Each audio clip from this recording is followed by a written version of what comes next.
A parte questo, di questa straordinarietà onestamente non ne vediamo traccia e in questo articolo, che è l'articolo fondamentale per l'economia della regione, questo aspetto risulta ancora più evidente e ancora più drammatico.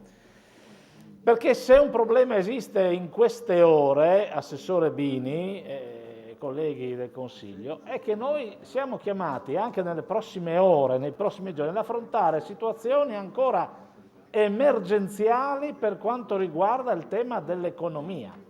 Se fino a ieri potevamo forse sperare che gli alberghi in montagna magari aprivano pur nelle difficoltà perché non sono ancora aperti gli impianti sciistici, potevano forse anche avere qualche turista, e effettivamente la cosa sta così. Oggi noi apprendiamo 829 nuovi casi, più di 50 morti in questa regione.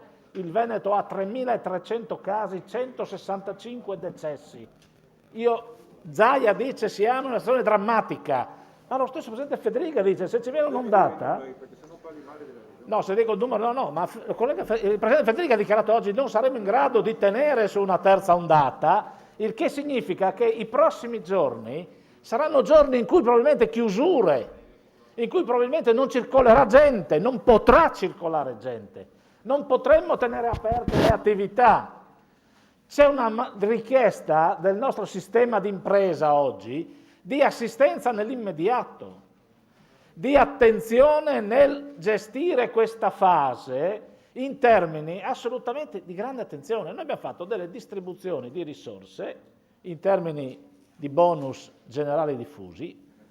In questo momento non c'è alcuna questione.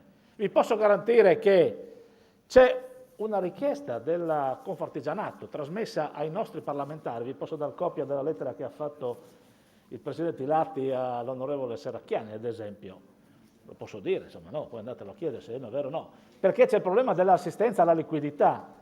Abbiamo incontrato gli agricoltori, ma ne parleremo sull'articolo 3, abbiamo sentito chi gestisce le attività della ristorazione, chi gestisce per dire qual è la difficoltà oggi, che poi ci ripercuote su tutte le filiere, perché ovviamente la ristorazione che non incassa, l'esercente che non incassa, fa sì che poi non paga il fornitore, non paga la filiera, perché ovviamente non ce la fa a pagare la filiera.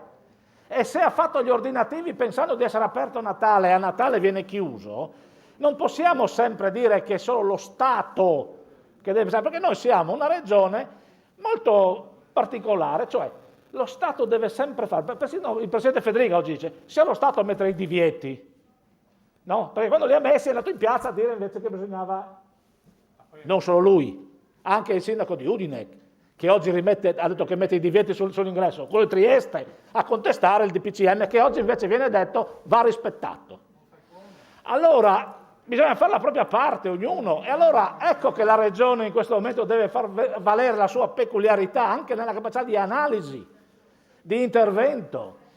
Laddove ci sono delle graduatorie aperte, mettiamo dei soldi perché finanziamo le attività. La digitalizzazione è una richiesta che il sistema degli alberghi dice se anche sono chiuso almeno mi attrezzo per quando posso riaprire, mi attrezzo, mi aggiorno, mi metto in condizioni di sicurezza nel lavoro, mi aggiorno. Quali sono le iniziative previste? Perché sviluppo impresa sarà una grande legge sicuramente, avrà il concorso di tutti noi, ma vedrà la sua efficacia quando? Quando? Oggi gli studi di Banca Intesa, l'altro giorno con un incontro c'era un webinar cui ho partecipato in maniera indiretta, evidenzia come la maggior difficoltà di questo momento sia la carenza di liquidità del sistema, perché un sistema che non incassa è un sistema che non paga e quindi anche il sistema degli artigiani che lavorano è il sistema delle difficoltà di impresa. Allora la legge 80, tutte queste... I finanziamenti, abbiamo domande appunto che non vengono evase, poi magari progettiamo le nuove filiere strategiche del domani, però se non resistiamo l'oggi sarà un po' un problema. E quindi il tema di evidenziare questi aspetti e poi di preparare il sistema. Allora noi per preparare il sistema, mi ha rubato una parte dell'intervento del collega Cosolini, pensiamo all'arenile di Monfalcone. Con l'animazione. l'Arenile di Monfalcone, perché Monfalcone è evidentemente una nota località. Mi dispiace perché io la conoscevo e apprezzo Monfalcone, che è la città dei cantieri, cioè la città nota in tutta Italia sicuramente per essere la sede dei più importanti cantieri navali, luogo di innovazione, luogo di impresa, luogo di grande produzione, perché lei stesso mi confermerà, dati dell'altro giorno, che l'export di questa regione si è in qualche modo ottenuto, l'ha tenuto solamente perché c'è stato il contributo della cantieristica, altrimenti i dati erano pesantemente negativi, più di quelli che purtroppo abbiamo dovuto registrare. Ecco, allora io mi richiamo al collega Mattiussi.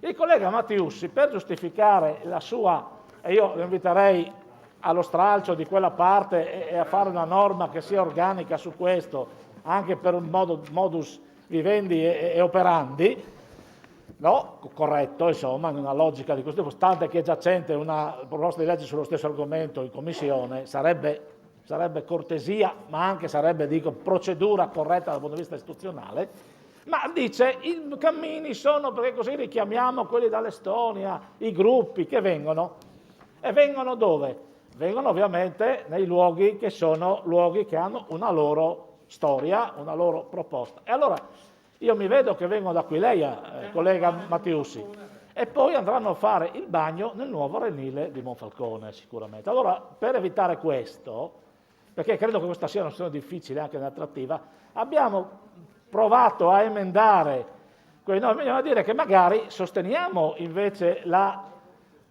rivitalizzazione e valorizzazione dei siti UNESCO. Noi siamo la regione, una regione che ha il più alta densità, numero di siti UNESCO.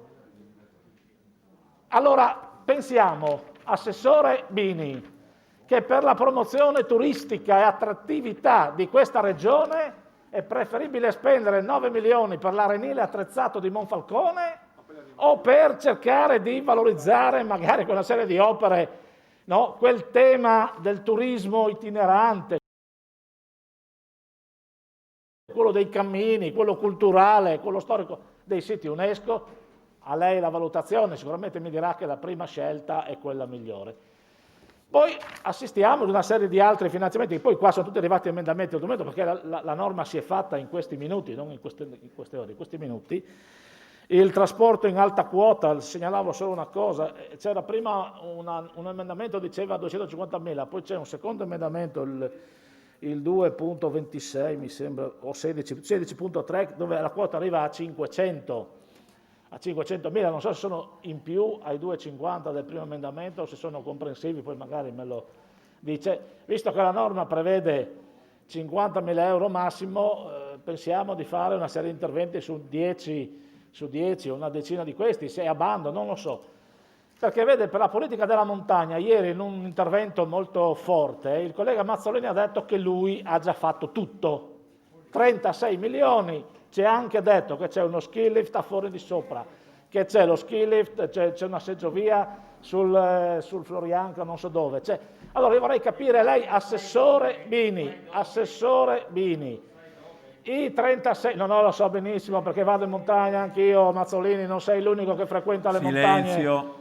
Concluda, consigliere Jacob. Ai Charsung ci troviamo ogni anno. Concluda. Allora, assessore Bini, vorrei capire la strategia turistica che lei comincia ad avviare con questi fondi del promoturismo. È già decisa? Ci confronteremo su questo? O lei prende ordini dal collega Mazzolini che l'ha già individuato anche dove si fanno gli investimenti, così come ha detto nel suo intervento?